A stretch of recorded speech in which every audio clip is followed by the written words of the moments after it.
Hello guys, welcome back to సై వెబ్స్. నేను రాత్రి పడ్డ వర్షానికి అయితే మా ఊరైతే పుణ్యం చేసుకుంది అనుకుంటున్నా. ఇక మొత్తానికి అయితే మా చెరువు అయితే అలుగు వస్తుంది. ఈసారి జరంతా చిన్ననే పోతుంది అని అలుగు. పోయినసారి అయితే ఈ బ్రిడ్జి మించి వెళ్ళిపోయినాయి అన్నమాట వాటరు. ఆ వీడియో కావాలంటే లింక్ కింద ఉంది, క్లిక్ చేసి చూడండి. అసలు మామూలుగా కాదు. ఈసారి మాత్రం కాలం కాక రైతులు అయితే చాలా ఇబ్బంది పడుతున్నారు. ఇప్పుడన్న వర్షం కురుస్తుంది జరా.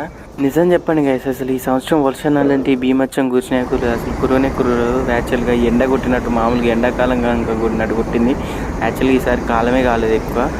కాలం అయితే మాత్రం అసలు చెరువులు కుంటలు అసలు మామూలుగా నిండవు, అల్లులు పోస్తాయి. అసలు మీ సైడ్ చెరువు అలుగు వస్తుందా లేదా కామెంట్ చేయండి. వర్షం పడ్డదా? మన ఛానల్ కొత్తగా చూసే వాళ్ళు ఉంటే లైక్ కొట్టి సబ్స్క్రైబ్ చేయండి. Bye bye.